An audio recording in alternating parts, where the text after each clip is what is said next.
A happy new year to you all. What a year we've just said goodbye to. I'm Mark Kinney, Chief Investment Officer of Newport Private Wealth with your fourth quarter update. When I spoke to you at this time last year, it was with a belief that the light at the end of the tunnel was getting bigger, brighter, and much closer. And yet, as one of our managers noted, we've just concluded what many of us would call the most unusual and difficult year of our lives. It's a reminder that no one can predict what lies ahead. What we can do is anticipate and plan. That's why navigating this evolving landscape has required our patience and nimbleness. Most importantly, it's required a deep commitment to our investment strategy. That commitment has resulted in another excellent quarter, rounding out a year of strong performance across all of our mandates. Our balanced fund sits in the middle of our 5 mandates and is representative of our core return profile. Income and growth make up the other 2 ends of the spectrum and offer a range of returns. Our 12-person investment committee meets weekly and regularly reviews the composition of these mandates. This allows us to pivot and tweak in response to the current environment. At the same time, we never lose sight of our long-term strategy.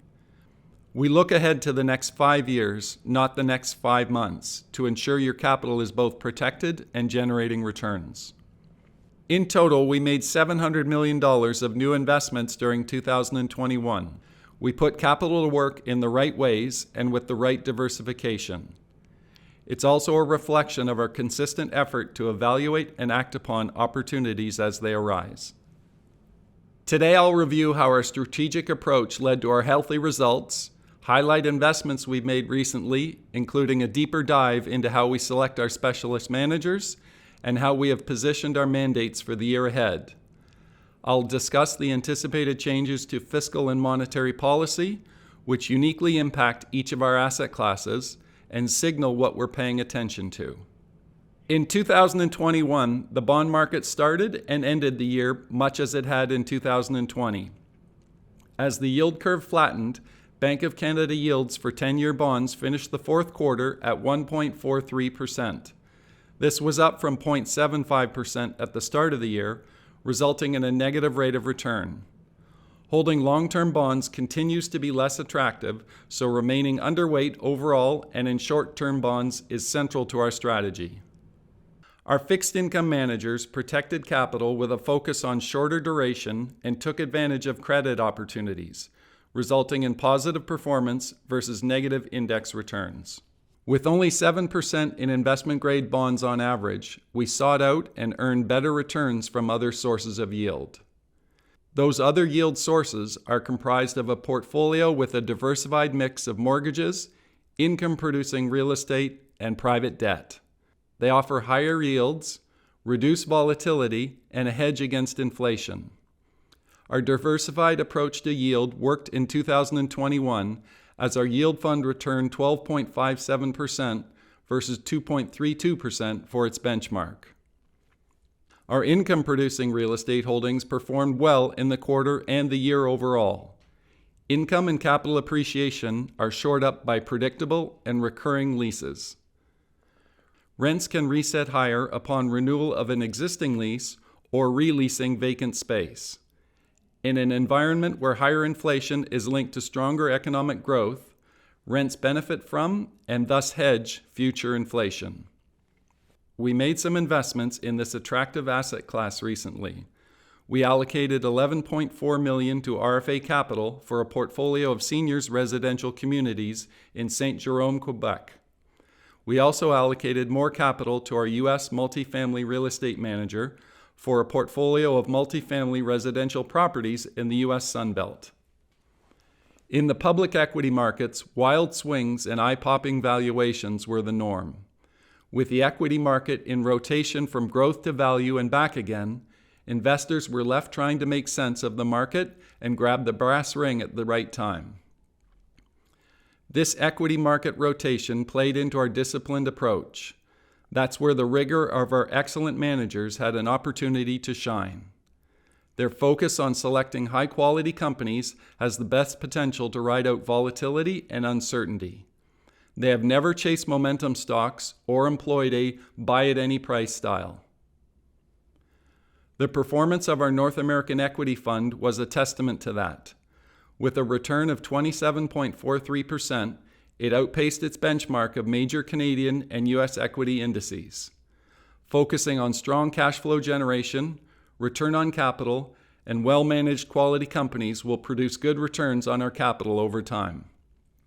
Our global equity fund managers also remain focused on well-managed businesses with strong fundamentals and a long-term perspective.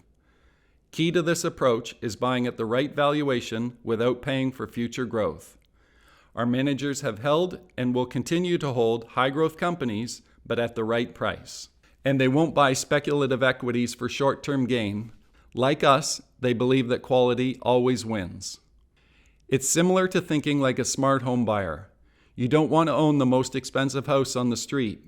You'll look for the one that has the best ability to appreciate in value and generate income over time. In the quarter, we committed $20 million to Ares Management's Climate Infrastructure Fund. Climate infrastructure projects provide downside protection across market cycles, and returns are typically uncorrelated to the public markets. We like this asset class very much and will look for more opportunities to invest in it.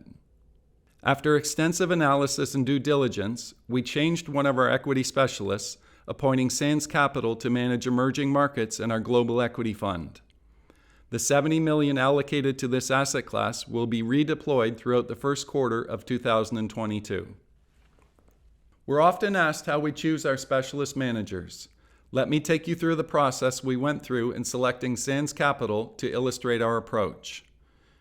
It's worth remembering that our relationships with our specialist managers have been built over time. Since our inception in 2000, we have sought out the best managers in each asset class, going through an extensive due diligence process to handpick each one. We start by narrowing the field to best-in-class candidates through an external data provider. We then interview managers to evaluate every aspect of their business.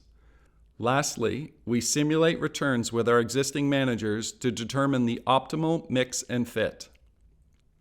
Once we select a manager and his performance is proven, we grow our investments with them over time. This is an ongoing process. We constantly assess manager performance relative to our expectations and the peer universe. If we see that performance is lagging over time, or if there are any material changes to the manager's business model, we initiate a detailed review. Any areas of deeper concern or stronger options emerging from our continuous monitoring may prompt us to place the manager on watch and evaluate our options. In the case of our previous emerging markets manager, we monitored results over the past several years and felt that its performance was not keeping pace with our expectations and the benchmark. The review process took place over the course of 2021, and only after deep and deliberate consideration was a change made. Just as we take a great deal of time in making a manager selection, we also want to be certain when we make a change. Our continuous monitoring means that we always have a bench of managers that we're confident in. What about the dark clouds of rising interest rates and inflation that have been on the horizon? It's the question we get asked about most frequently. What the central banks do matters, and it's something we spend a lot of time talking about and strategizing for. When there's an accommodative policy and low interest rates, equities outperform, the bond market prospers, and real estate booms. That's because it's easier for both companies and investors to borrow. When inflation creeps up and interest rates rise, the opposite can happen. If borrowing is more expensive, equities tend to underperform, bond prices fall, and it's more costly to buy a house. We've seen all of this unfolding and repeating since 2020. That's why diversification is so critically important to how we manage your money. Every mandate is composed of a mix of asset classes designed to minimize risk. They can weather the whims of the market and evolving monetary policy. And it's why the active positioning I described earlier is the best way to optimize risk-adjusted returns in 2022. We agree with what our global REIT manager, Hazelview, recently wrote. Raising interest rates won't alleviate supply chain disruptions, help with COVID-related factory closures, or overcome energy shortages. While some monetary stimulus reduction is warranted, it's likely that central banks will do so at a measured pace. This will allow the economy to keep pace with the adjustment. As for the stickiness of inflation, much of that will depend on how the economy recovers and reacts to the transitions ahead. Our overriding objective for 2022 is to safeguard your capital. I can't conclude this update without talking about COVID-19. For many of us, COVID has touched our lives more immediately in these past few months as the highly contagious Omicron variant spread. Yet there are encouraging reports that we're near or at peak already, and our high vaccination rates have proven to be extremely effective. Where COVID will continue to have the greatest impact is in those countries where vaccination rates continue to be low. This increases the risk of new variants arising, and it impacts the global economic recovery path as countries at the head of the supply chain suffer labor shortages amidst a rise in cases. 2022 might well be the year of transition we've been anticipating. Higher rates, withdrawal of stimulus, the end of dominance by the U.S. stock market after 13 years, negative returns from bonds, all of this is at play. Markets often struggle with transitions. We take a different view. Transitions provide opportunity. While we have reflected on the last year today, there's little value in looking backwards for guidance. We must look ahead to allocate capital in those sectors that will do well in the next 5 years and beyond. As Wayne Gretzky famously said, you need to skate to where the puck is going to be, not where it has been. That's always been our approach, and it's been proven out over time. We thank you for your trust, your loyalty, and for the investment values we all share. On behalf of everyone at Newport, be well and safe in the months ahead. We look forward to providing you with our next update in a few months' time.